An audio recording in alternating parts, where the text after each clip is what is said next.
Hello friends, and not yet friends, welcome back to Mary's Test Kitchen, where I'm sharing all my delicious vegan eats today. If you like these kinds of videos, please give it a thumbs up to let me know I should keep making more. I'm starting off with some black tea as I'm slowly moving towards using less caffeine in an effort to get my sleep back to normal. It's kind of been trash for a while, and bad sleep makes me extra hungry, which might explain this giant BLT. Just kidding, I just wanted to use this cheese. It's so good. More on that later. First, gotta slice up this giant milk bread bun. And attempt to ignore the crying in the background. He's so loud. And wants to go for a walk outside. Don't you know I'm trying to have breakfast? Chest or nose? Riles wants what he wants when he wants. So of course I took him for his walk. How could I not? What am I, a monster? He's irresistible. Like this Light Life bacon smoky tempeh. It's the only tempeh I like other than homemade. Well, exception being Green Cuisine barbecue tempeh burgers, but I haven't seen those in stores in years. I miss them. Anyways, you just have to heat up the tempeh with a little oil to get some color on them. Meanwhile, I've prepped some sandwich stuff because actually I've been loving this particular sandwich a lot lately. Otherwise, I don't really prep ahead these days. First, a layer of vegan mayo. And some Spread'em Kitchen cashew cheese. This is my favorite flavor, the big smoke. It reminds me of smoked Gouda and it's amazing. Then the LT. A sprinkle of my DIY vegan chicken broth powder. And the rest is self-explanatory.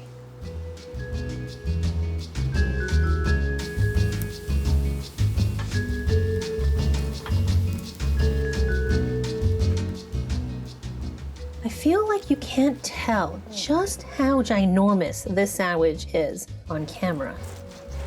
But it's basically like 2 meals in one, which is fine because, as you may already know, I basically just do 2 meals a day these days. Why make 3 meals when you can just make 2 bigger ones? Is this what they call intermittent fasting? Anyways, this is my favorite sandwich of the moment. What's your favorite sandwich of the moment? Let me know in the comments below.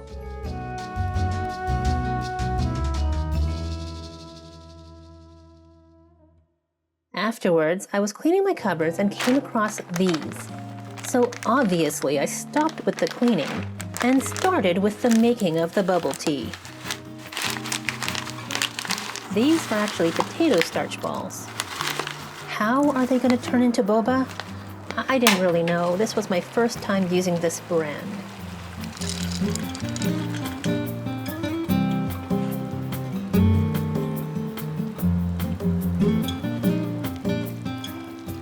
While my balls were in hot water, I made some green tea.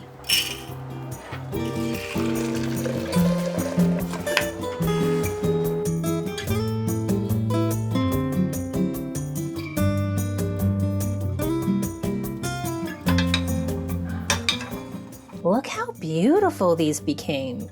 The video makes this look simple and easy, but it wasn't. This took 3 hours in total. 3 hours. I'm not even going to go into it. Just look up the 30-30 boba method if you want to know. Even editing this, I'm feeling a little pissed off.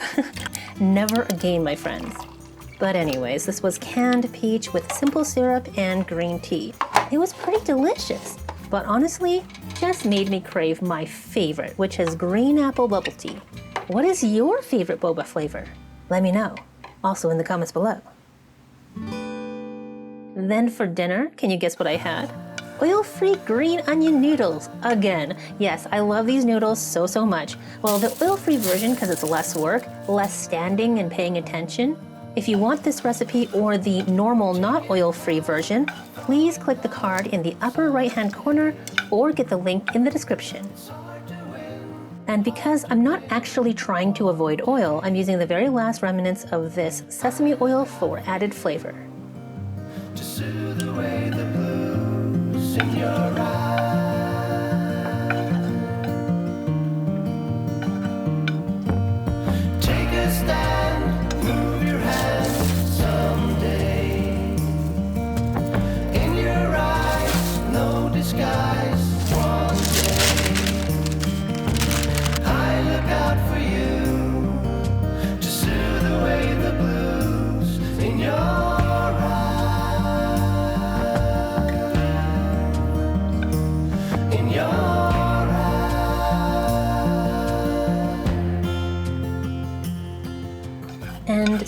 I'm only serving myself tonight. Half goes in a container. Did I actually eat this a half an hour after I finished first dinner? Yes, but we won't get into that. I'm having first dinner with lemon and soda water.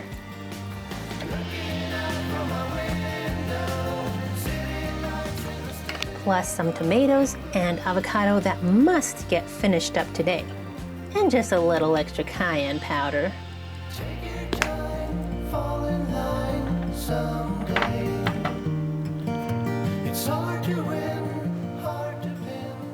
I love this super simple, easy dinner. The sweet onion flavor and soy sauce noodles with refreshing veggies. It just makes me happy.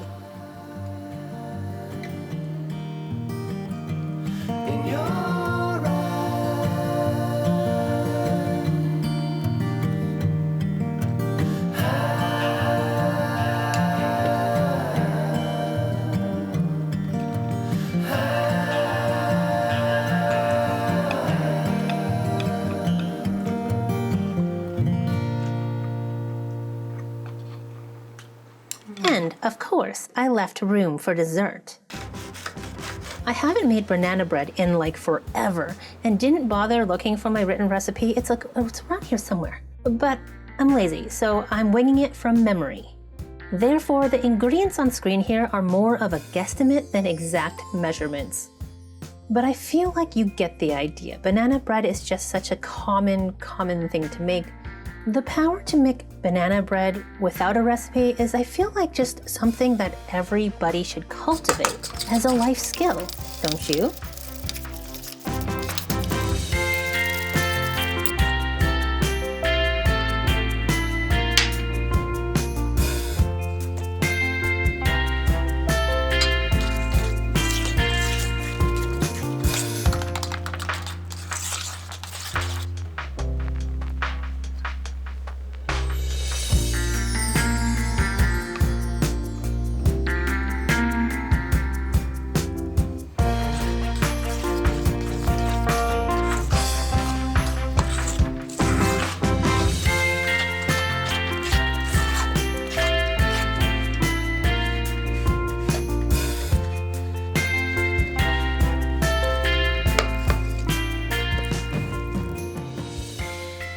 Although baking without a recipe is kind of risky, I think I did okay.